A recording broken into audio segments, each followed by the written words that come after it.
안녕하세요. 사연을 부탁해입니다. 오늘의 사연을 소개하겠습니다. 새해가 다가오니 우리 가족들에게 감사한 마음을 전하고 싶어 이렇게 글을 써봅니다. 특히나 우리 할머님 같은 분이 또 계실까 싶은 생각이 들어 우리 할머님 자랑 좀 해볼까 합니다. 우리 할머님은 천사 같은 그런 분이십니다. 그런 할머님은 제 친할머님도 아니고 외할머니도 아닌 시할머님이신데요. 처음으로 제게 사랑이 무엇인지 알려주신 제게는 아주 소중한 그런 분이십니다. 잠시 제 소개를 하자면 저는 소위 말하는 금수저 집안에서 태어났습니다. 누가 보더라도 우리 집은 굉장한 부자인데다가 부모님 두 분 다 좋은 직업을 가지고 계십니다. 그러다 보니 항상 사람들의 관심을 받곤 했었는데 오빠는 부모님의 좋은 유전자를 물려받았던 것인지 전교 1등을 놓쳐본 적이 없을 정도였어요. 하지만 저는 오빠만큼 공부를 잘하지 못했습니다. 그렇다고 해서 제가 공부를 막 못하거나 그런 건 아니었지만 부모님의 기대치를 충족시켜 드릴 수가 없었어요. 가족들은 그런 저를 못마땅해 했는데 부모님뿐만 아니라 할아버지 할머니조차도 아유 우리 집안이 어떤 집안인데 난 살면서 이런 성적표는 본 적이 없구나 라는 말을 할 정도였어요. 가족들은 항상 그렇듯 저를 밀어냈고 저 또한 그런 가족들 틈에 감히 낄 수가 없었는데요. 아마도 저는 그런 가족 안에서 사랑을 배우기보다는 항상 치열하게 경쟁해야 살아남을 수 있다는 것을 배웠던 것 같습니다. 물론 물질적으로는 부족한 것이 없었습니다. 부모님은 모든 것을 아낌없이 지원해 주셨으니까요. 하지만 사람이 살아가는 데 있어 물질적인 것만큼이나 중요한 게 가족의 사랑인데 저는 항상 그 사랑에 목말라 있었던 것 같습니다. 그렇게 저는 학교에서도 집안에서도 거의 존재감이 없었는데요. 그러다가 대학에 들어갔는데 물론 아낌없는 지원을 받았기에 서울에 나름 이름 있는 대학에 들어가긴 했지만 부모님이 원하시던 의사나 뭐 그런 것들은 제게 있어 어림도 없는 노릇이었어요. 그것도 부모님의 엄청난 투자로 어렵게 들어갔으니까요. 대학에 가서도 자유롭지 못했는데 모든 것을 부모님이 다 통제할 정도였고 적성에 맞지도 않는 공부를 또 해야만 했어요. 다른 친구들을 보면 친구들과 어울려서 여행도 다니고 동아리 활동도 하고 나름 캠퍼스의 낭만을 누리는 듯 했는데 제 대학 생활은 고등학교의 연장선이라는 생각이 들 정도로 여러 학원을 다니며 오히려 고등학교 때보다 더 열심히 공부를 해야만 했습니다.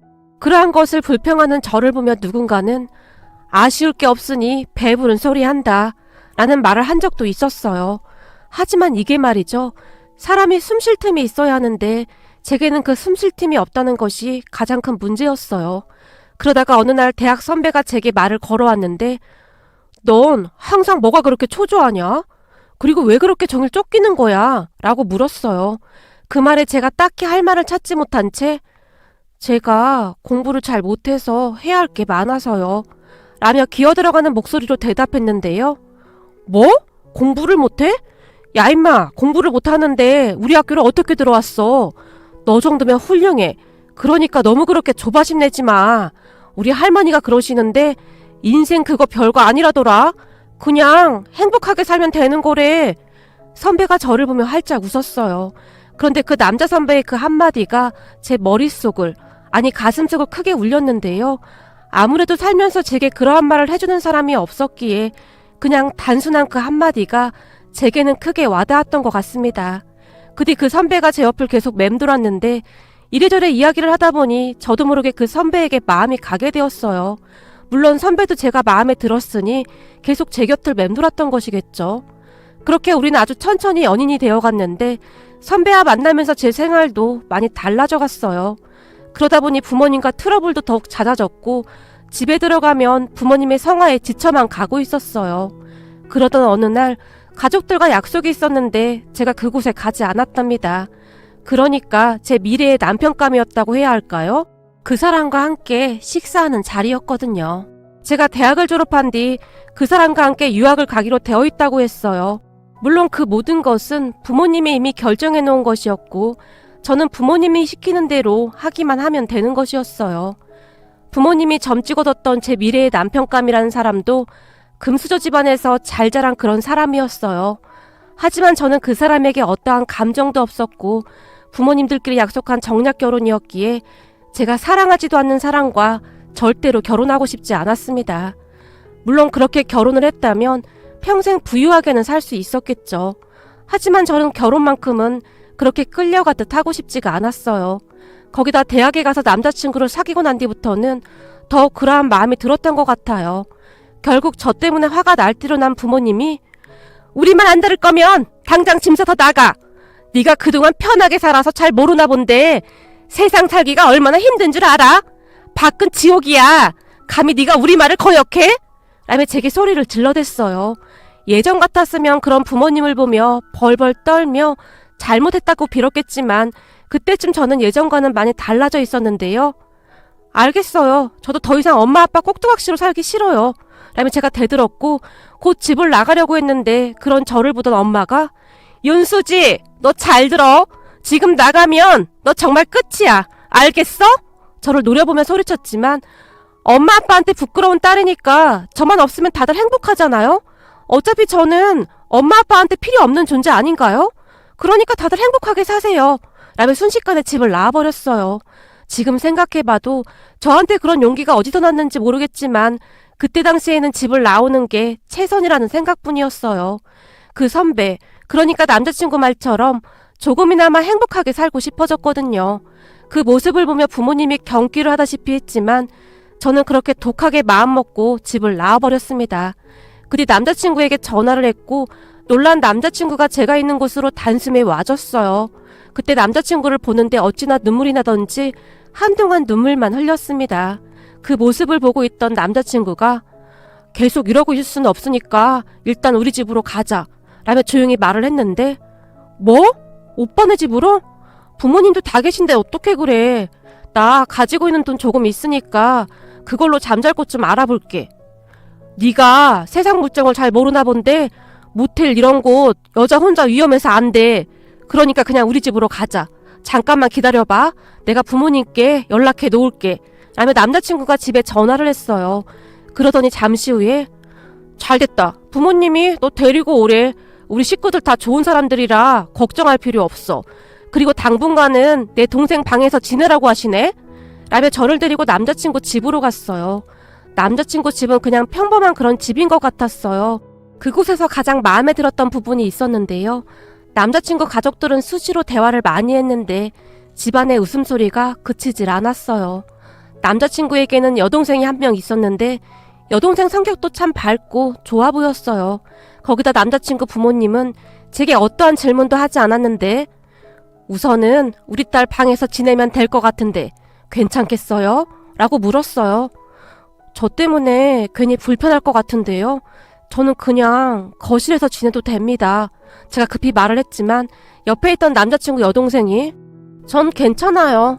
우리 할머니랑 같이 자면 되니까요.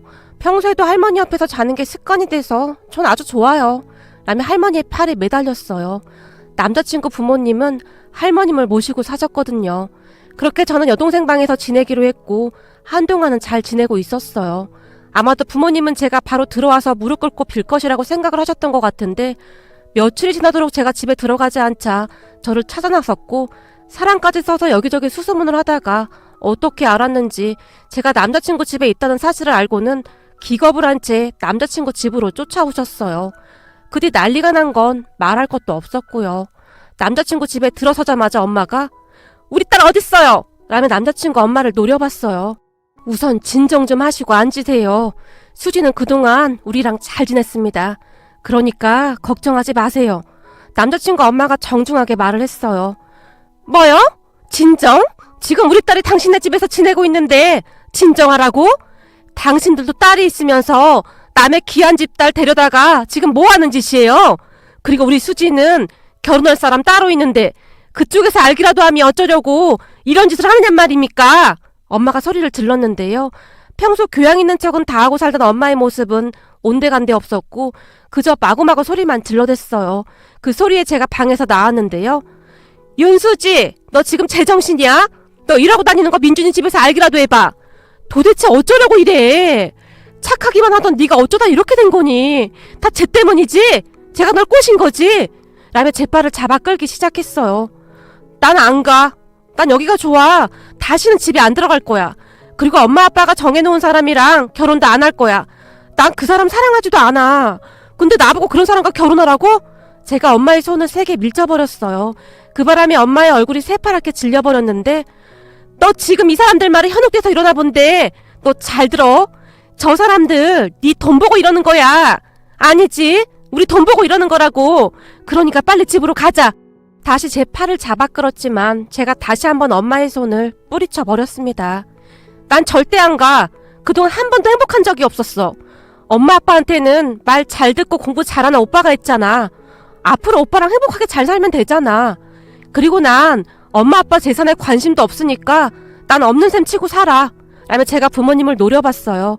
그리고 그 순간 아빠가 제 뺨을 올려붙였는데 그 모습을 보며 남자친구네 할머님이 저기 화가 난 건 알겠는데 남의 집에 와서 이러는 건 아니지 않습니까? 그리고 수지도 어른인데 스스로 생각할 수 있게 해줘야죠. 여기서 지내다가 집에 가겠다고 하면 돌려보낼 테니 우선은 그냥 돌아가십시오. 남자친구 할머님이 저를 감싸는 채 말했어요. 그런데 그 말을 들은 아빠가 당신들 우리가 어떤 집안인 줄 알고 이러는 거야? 내가 당신들 가만 안 둘 거야. 라며 남자친구 가족들을 노려봤어요. 그런 아빠의 말에 남자친구 아빠가 우린 그저 수지가 지낼 곳이 없다고 해서 재워준 것밖에 없습니다만 수지도 어른인데 생각할 시간을 좀 주시죠. 그렇게 몰아붙인다고 될 일이 아닙니다. 때가 되면 집으로 돌아갈 겁니다. 라고 단호하게 말했어요. 너 잘 들어. 지금 우리랑 같이 안 가면 우린 앞으로 너 안 볼 거야. 너 학비부터 모든 지원 다 끊을 테니까 그런 줄 알아. 그러니까 넌 앞으로 우리 딸이 아니라는 거야. 아빠가 무서운 표정으로 저를 노려보며 말했고 그런 아빠의 얼굴을 보며 순간 무섭긴 했지만 저는 절대로 집으로 돌아가고 싶지가 않았어요. 난 안 가요. 절대 안 갈 거예요. 집에만 가면 가슴이 답답해요. 밥을 먹어도 소화가 안 돼서 맨날 소화제 먹고 있었는데 엄마 아빠는 그런 것도 몰랐죠? 엄마 아빠한테 저는 그냥 꼭두각시 인형이었으니까요. 근데 이제는 그렇게 안 살 거예요. 더군다나 사랑하지도 않는 사람과 결혼은 절대 안 할 거예요. 라며 저도 지지 않고 소리쳤고 그래 우린 이제부터 딸 없는 셈 치고 살 거니까 우리 찾아와도 너 절대 안 받아줄 거다. 그러니까 너도 우리 찾지 말거라. 라며 아빠가 나가버렸고 엄마도 그 뒤를 따라 나가버렸어요. 그럼 부모님을 보며 한동안 눈물만 흘리고 있었는데 남자친구 할머님이 그런 저를 데리고 할머님 방으로 들어가서는 울고 싶을 때는 그냥 울어도 돼. 이 할미가 여기 있을 테니까 한바탕 울어. 울고 나면 속이 좀 편해질 거야. 라고 말을 했고 그런 할머니의 말에 제가 눈물을 펑펑 쏟았어요. 그렇게 시간이 얼마나 지났을까요? 지쳐서 잠이 들었는데 눈을 떠보니 할머님이 제 옆에서 주무시고 계셨는데요. 팔로 저를 꼭 안고 계셨어요. 아마도 그때부터 할머님과 저는 둘도 없는 단짝이 되었던 것 같아요. 마치 아주 오래전부터 그냥 우리 할머니였던 것처럼 말이죠. 저는 살면서 그렇게 따뜻한 품은 처음이었던 것 같아요. 남자친구 가족들은 그렇게 저를 그냥 따뜻하게 맞아주었어요. 그리고 그 뒤 저는 굉장히 힘들 수밖에 없었는데 우선 학비를 제 손으로 벌어야 했기에 과외 아르바이트를 시작했어요. 그리고 부족한 부분은 남자친구 아빠가 조금씩 보태주기도 했고요. 우리 부모님이 참 대단했던 것이 그 뒤에는 아예 저를 찾지도 않았는데 그냥 없는 사람처럼 생각하는 듯 했어요. 사실 저도 힘들긴 했지만 마냥 싫지는 않았는데요. 돈이 없어서 불편했던 것보다는 행복한 마음이 더 컸으니까요. 그 기간 동안 남자친구가 군대에 갔었지만 저는 남자친구 집에서 그냥 가족처럼 지냈답니다. 그러면서 할머님과 더욱 친해지게 되었는데 할머님은 저를 정말 많이 예뻐해 주셨어요. 몰래 제게 용돈도 주셨는데 저는 그때 쌈짓돈이 뭔지 처음 알았답니다. 꾸깃꾸깃 숨겨놓았던 돈을 제게 주시면서 밥 굶지 말고 다녀. 그리고 넌 웃을 때가 제일 예뻐. 처음에 우리 집에 왔을 때는 종일 죽상이더만 요즘은 방긋방긋 웃으니까 얼마나 좋아. 옛말에 그런 말도 있잖아. 웃으면 복이 온다고. 그러니까 지금처럼 방긋방긋 웃어 라고 말씀하셨어요. 지금 생각해보면 남자친구 가족들이 참 대단했던 것이 가족도 아닌 저한테 어떻게 그렇게 잘해줄 수 있는 것인지 참 대단하다는 생각만 드네요. 그렇게 저는 대학을 졸업했고 얼마 뒤 취업을 했습니다. 취업해서 첫 월급을 타서 남자친구 가족들의 선물을 준비했는데 어찌나 설레던지요. 그리고 선물을 받아들며 좋아하던 가족들의 모습이 지금도 눈앞에 선하네요. 취업을 한 후에는 할머니 용돈도 드리고 생활비도 보탰지만 남자친구 부모님은 제가 드린 돈을 고스란히 모았다가 남자친구와 제가 결혼할 때 보태줬어요. 물론 우리 결혼식에 친정 가족들이 참석하지 않았기에 작은 결혼식이었지만 저는 그냥 모든 것이 좋았습니다. 그런데 그런 제 모습에 한편으로는 마음이 안 좋았는데요. 낳아주신 부모님에 대한 어떠한 정도 남아있지 않다는 것에 씁쓸하기도 하고 여러 가지 생각으로 복잡할 수밖에 없었어요. 그런 제 마음을 아셨던지 결혼 전날 할머님과 함께 잠자리를 들었는데 마음이 싱숭생숭하지. 그동안 고생 한번 안 해보고 살다가 힘들기도 했고 근데 사람은 마음이 행복해야 하는 거야. 그리고 나중에 살다 보면 다들 만나지기 마련이고 할머님이 제 손을 꼭 잡아주셨어요. 결혼한 뒤에도 우리는 시댁에 같이 살았는데 할머님과 저는 환상의 짝꿍이었어요. 그동안 살면서 못 받아본 사랑을 다 받는 그런 기분이었는데 어느 날은 아가씨와 손톱 매니큐어를 바르고 있는 우리를 보던 할머님이 색깔이 아주 예쁘구나 라며 활짝 웃으셨는데요. 할머님도 같이 발라요. 이 색깔 진짜 예쁘죠? 아니야 됐어. 남사스럽게 그런 걸 어떻게 발라? 라며 수줍게 웃었지만 제가 할머니 손톱에 발라드리니 마치 소녀처럼 좋아하셨어요. 그 뒤에는 화장을 곱게 해드리기도 했는데요. 어느 날은 제게 할머님이 바다가 보고 싶구나 라는 말을 한 적이 있었는데요. 지금은 추워서 안 돼요. 그러다가 감기라도 걸리시면 어떡해요? 따뜻해지면 그때 같이 가요. 라며 제가 말렸지만 꼭 한번 가보고 싶은데 너 운전할 줄 알지? 운전할 줄 아는데 혹시 바닷가 갔다가 감기라도 걸리시면 어머님한테 혼난단 말이에요. 라고 제가 할머님을 설득했지만 그러니까 우리 둘이 몰래 다녀오자는 거지. 아침 일찍 갔다 오면 될 것 같은데. 우리 둘만이요? 아무래도 어머님한테 혼날 것 같은데. 라며 제가 망설였지만 어느 주말 저는 할머님과 함께 바닷가로 향했답니다. 그런데 잠시 뒤 할머님과 제가 집에 없자 시어머님이 전화를 했고 어머님 목욕탕에 왔어요. 그리고 나온 김에 할머님이랑 데이트 좀 하다 갈게요. 라는 거짓말까지 했답니다. 그렇게 할머님이 말씀하신 바닷가에 도착해서 회 한 접시를 먹은 뒤 바다 구경을 하고 있었는데 바다가 참 좋구나. 저기 근데 내가 가고 싶은 곳이 한 군데가 더 있는데 라고 할머님이 말씀하셨어요. 어디 가고 싶으신데요? 근데 여기서 많이 떨어진 곳은 안 될 것 같아요. 서둘러서 올라가야 안 들키죠. 저번에도 할머님이 꼬셔서 점쟁이한테 갔다 온 거 들켜서 엄청 혼났잖아요. 어머님이 한 번만 더 말썽 일으키면 우리 분가시켜버린다고 그랬단 말이에요. 제가 난감하다는 표정으로 말을 했어요. 사실 저랑 단짝이 되신 뒤로 할머님이 제게 이것저것 부탁을 많이 하셨는데요. 유명한 점쟁이한테 부적을 써야 한다며 점집에 다녀왔었는데 시어머님께 걸려서 정말 많이 혼났었거든요. 하지만 제 말을 듣던 할머님이 괜찮어. 내가 있는데 내쫓긴 누가 내쫓아. 그러니까 거기 좀 갔다 오자꾸나. 라고 다시 저를 꼬셨고 결국 저는 할머님과 함께 그곳으로 출발했습니다. 그런데 알고 봤더니 할머님은 처음부터 바다를 보고 싶었던 것이 아니라 가야 할 목적지가 따로 있었더라고요. 그렇게 도착한 곳은 벌써 세상을 떠나셨다던 할아버님의 산수였어요. 오늘이 니들 할아버지 생일이야. 근데 다들 바쁘기도 하고 해서 이렇게 온 거야. 라고 할머님이 말씀하셨는데 눈가가 촉촉히 젖어 있었어요. 그리고는 할아버님의 산수를 보며 여보, 당신 손주 며느리 처음 봤지? 우리 손주 며느리가 이렇게 예쁘고 착해. 요즘은 당신 없어도 내가 심심하지가 않아. 어디서 이런 복덩이가 들어왔나 몰라. 라며 할머님이 한동안 말씀하셨어요. 그렇게 할머님과 앉아서 한동안 이야기를 했는데요. 사실 너도 알다시피 네가 우리 집에 온 지 얼마 안 돼서 네 부모님이 찾아와서 난리를 피우다 갔었잖니. 그런데 그 뒤 네가 없을 때 네 엄마가 따로 찾아왔었어. 네 시어머니랑 내가 나가서 만났는데 우리한테 돈다발을 주면서 너를 집에서 내쫓으라고 하지 않았겠니? 그 모습을 보고 있는데 어찌나 기가 막히던지. 네가 그동안 얼마나 외로웠을지 한눈에 알아봤다. 너한테는 미안한 말이지만 내가 그날 네 엄마 얼굴에 그 돈다발을 집어 던져버렸다. 엄마라는 사람이 모든 것을 돈으로 해결하려고 하는 거요. 라고 말이야. 그리고 내가 네 엄마한테 우리도 그만한 돈 있으니까 다시는 너 찾지 말라고 했다. 그때 네 시애미가 너한테 알려야 하는 거 아니냐고 했는데 내가 알리지 말라고 했어. 알아서 좋을 게 뭐가 있겠어. 안 그래? 지금은 시간이 많이 지나서 너도 괜찮을 것 같아서 이렇게 말하는 거야. 라며 할머님이 제 손을 잡아주셨어요. 정말요? 우리 엄마 답네요.